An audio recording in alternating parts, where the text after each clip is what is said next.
what if we're already healed? That's my superpower. And I'm dimming that in the name of it's too much. It's coming from an unhealthy place. What am I running from? Like, I really started to question it. If you're always healing, then where are you putting your energy? You're putting your energy into the fact that you think you're broken. She's very much like me. She's a builder. She's a dreamer. But she's afraid now to do that because she correlates and her brain correlates. When I was building and creating, I was hustling and then I was sick.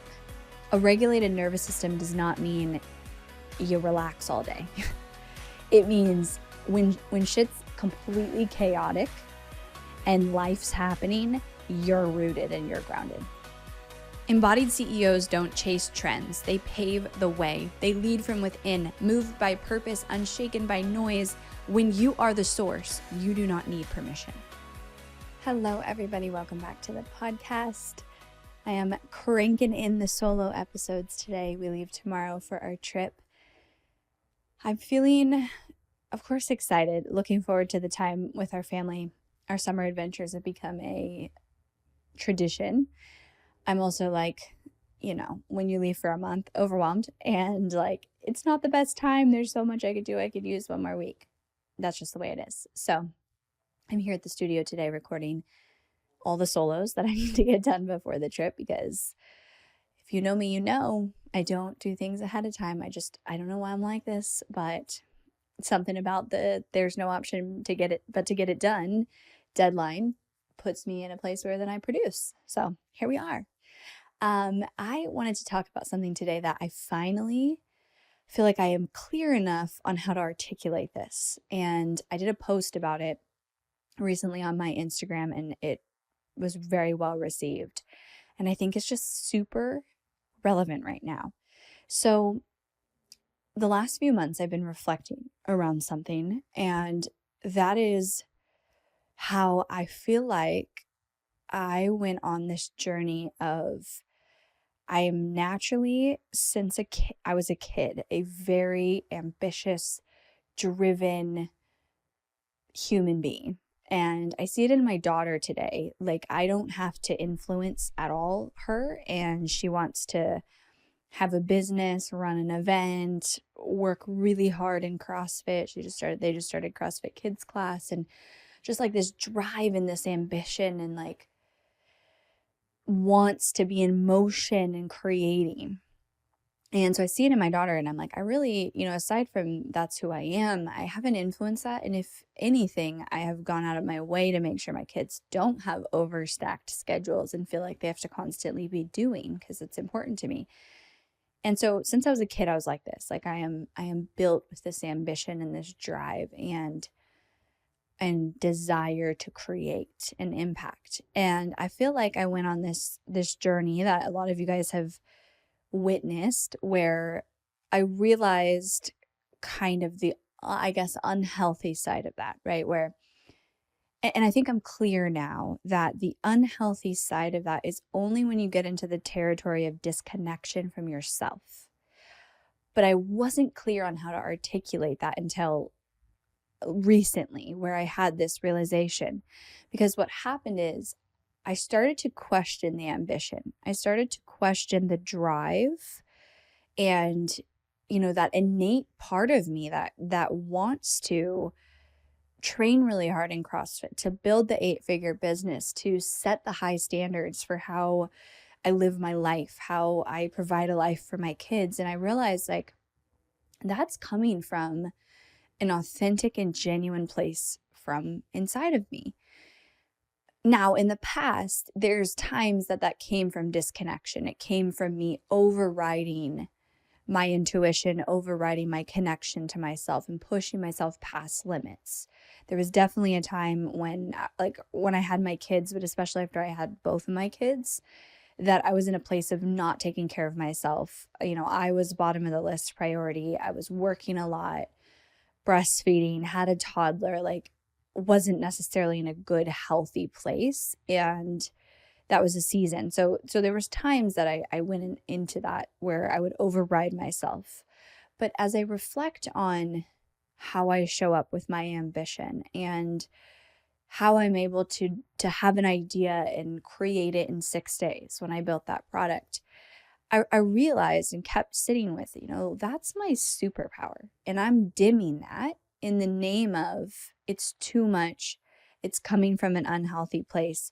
What am I running from? Like I really started to question it. And if I think about why I started to question it, it's because of content I've consumed. And I'm really careful with the content that I consume, but it's out there, right? The messaging, the people that I look up to, right, who have this message. And so what I realized is I went on this like other side of the pendulum swing, which comes with the feminine energy and flow and ease and the balanced nervous system, and almost like a misunderstanding of what that really means, to the point where I felt like a little lost of like, okay, does this fire in me, does this ambition that I see in my daughter, that I naturally see in my daughter, is it healthy? Is it coming from a healed and whole place, or is it coming from a trauma response that I need to heal? And I think when I had Samson on the podcast, I brought that up and he challenged it for me and like went through a coaching kind of questions with me. But I really like every day I would think of this and I'd almost start judging my ambition or judging that drive of like, why can't you just sit still? Why can't you just relax? And then I started saying, is there a reason to judge it? Is it coming from a whole place? And as I sat with this, I realized something. I realized that there's a part of me that almost became addicted to healing. And in the world we live in, especially in entrepreneurship, spirituality, but I feel like there's a lot of spirituality in entrepreneurship. It's a spiritual experience being an entrepreneur, right? I think that there is a huge emphasis on things like trauma work, breath work, somatic work, internal family systems, like you name it. There's all these methods for it. And it becomes this, I'm going to say addiction, because you crave it and it feels like you're doing work and you are getting somewhere with it. Because in that work, there is oftentimes, at least this is my experience, there's a recognition of things that I had been ignoring. There's a attention put on the little girl who felt this way and didn't get, what she needed. And there's a release that happens in things like breath work and somatic work and all of those experiences. But after I went to Dispenza, I came back, and I've talked about this on the podcast, I came back like, that's just a piece of it. There's something missing in actually changing your life in all of that work. You've got to overcome the beliefs and put the attention on who you want to become, not just the past. And no one really said that to me. It was a lot of very much, let's look at the past and let's feel compassion for that little girl, and let's pull this out, let's unpack it, let's heal the trauma. And I'm in no way saying that is, there's not judgment. I'm just saying, if your goal is growth and to actually become the best version of yourself, you can't just look backwards. So I realized how much today people become very attached and committed to healing. So much so that I think it becomes a part of people's identity. Because if you're always healing and you're always doing the work, now you are this person who you are perceived as, I care about growth and I'm aware and I am unpacking and healing my trauma and I have a regulated nervous system and all those things that come with it. But I was like, what if we're already healed? What if we don't need to look backwards so much? We can acknowledge it. We can have the awareness to it.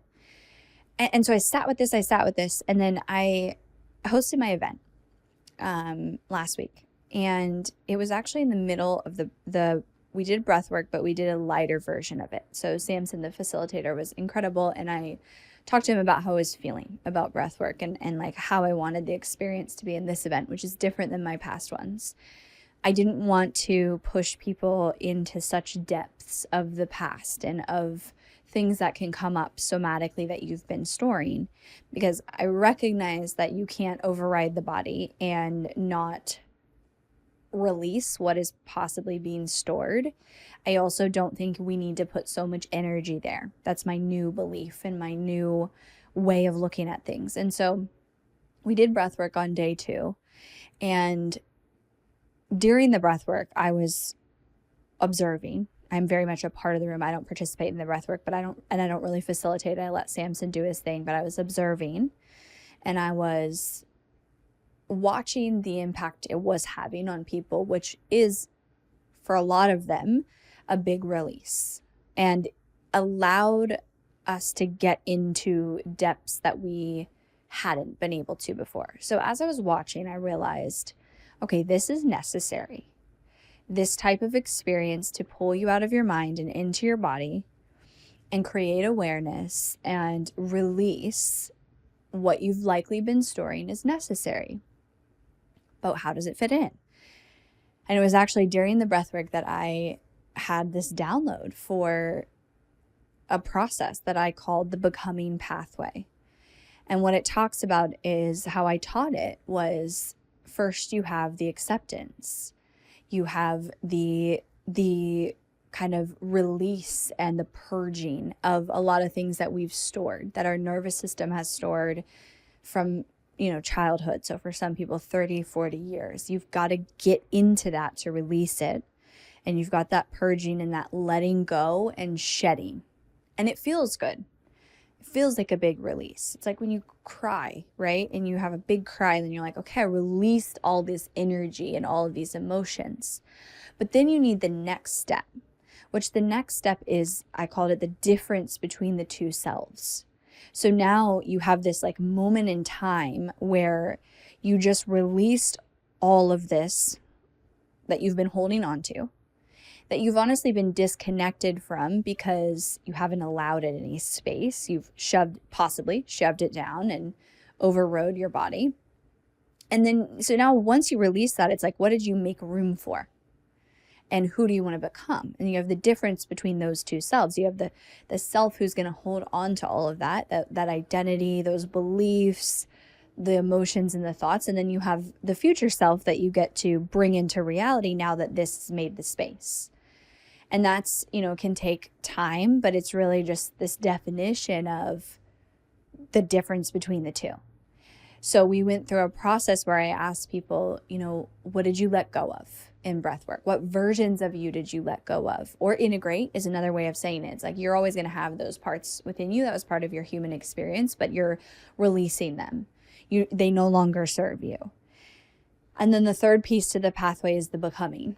And this is when you integrate this work and you actually walk out the door and become the new version of you. And so as I did this and I realized, and then as I was sitting after the event, I realized that the biggest thing comes back to the connection to self.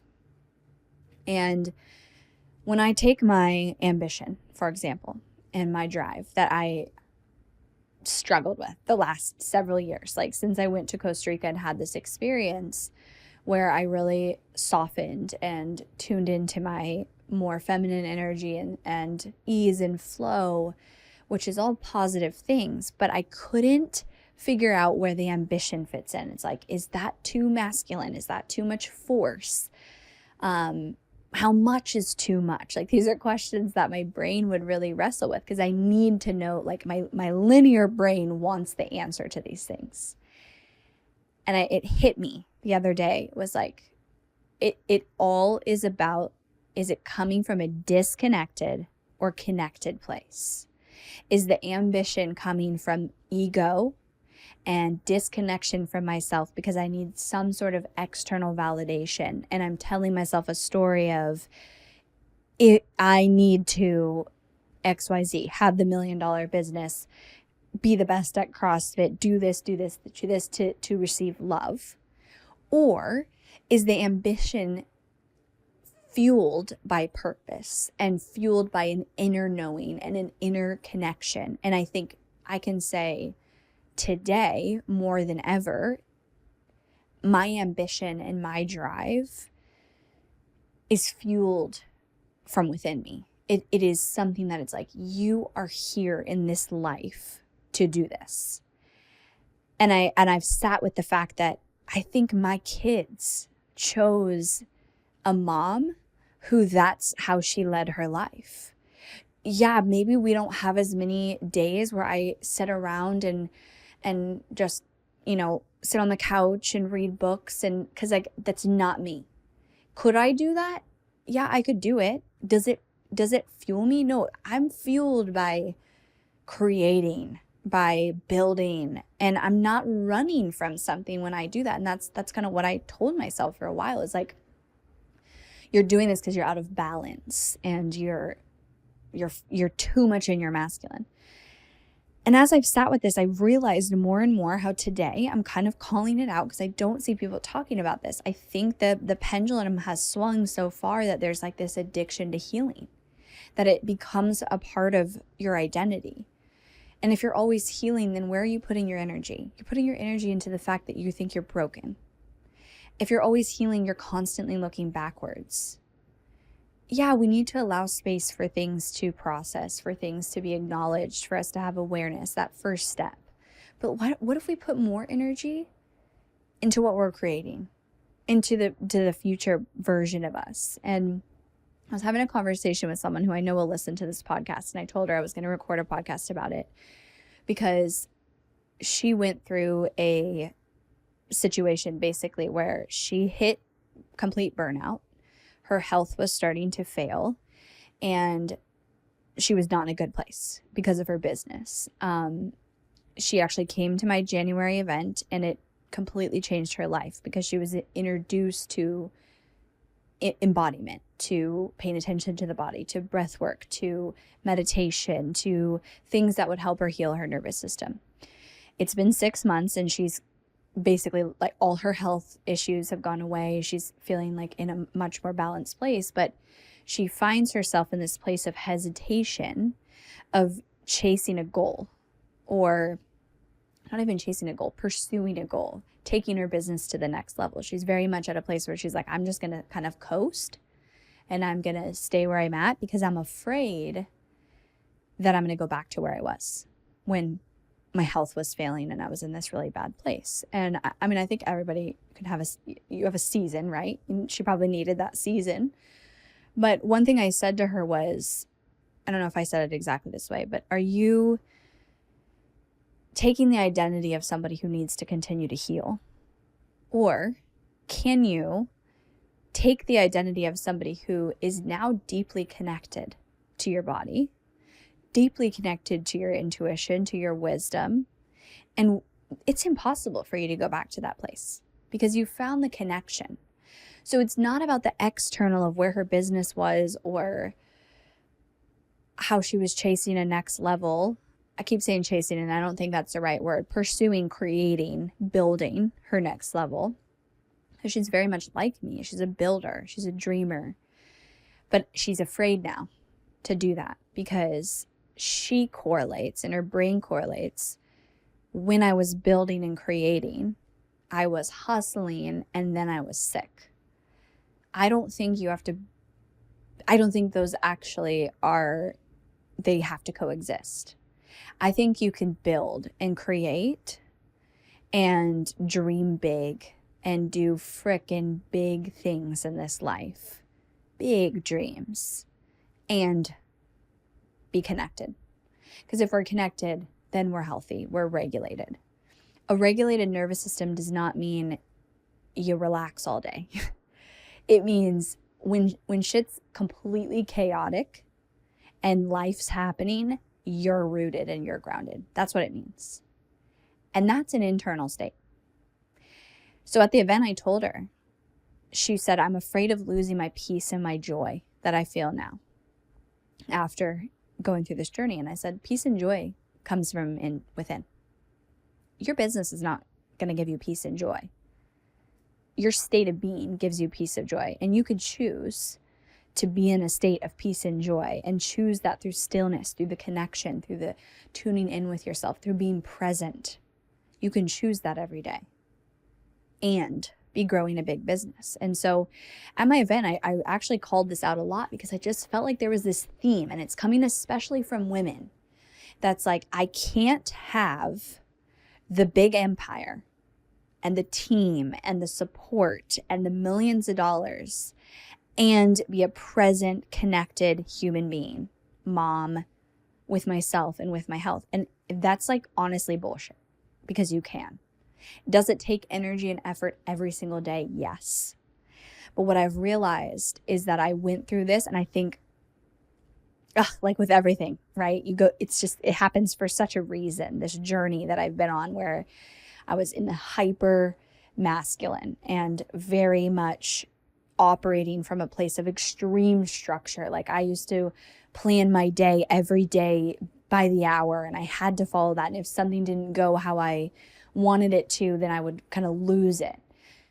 To forcing things to work, to overriding myself, losing sleep, not taking care of my health. And I went through that, to swung to the other side of learning what it meant to be in the feminine, to be in a more place of ease and flow and not have to push and grind, to now like finding this middle place of wait, there's a lot of positives to, quote, the masculine energy, which I've never said there aren't, but I've judged the ambition that I have innately in me.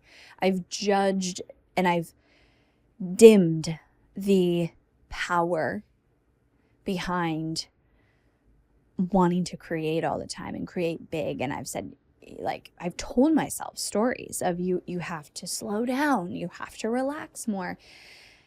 But if we take it back to one thing, this is what I realized the other day. As I was falling asleep, I always come up with good ideas when I fall asleep. I was falling asleep and I was like, I get it. It all comes back to connection, which comes back to presence.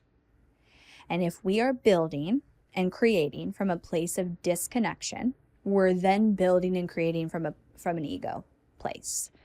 I need the achievements and the accolades and the praise, and that's what my identity is built on.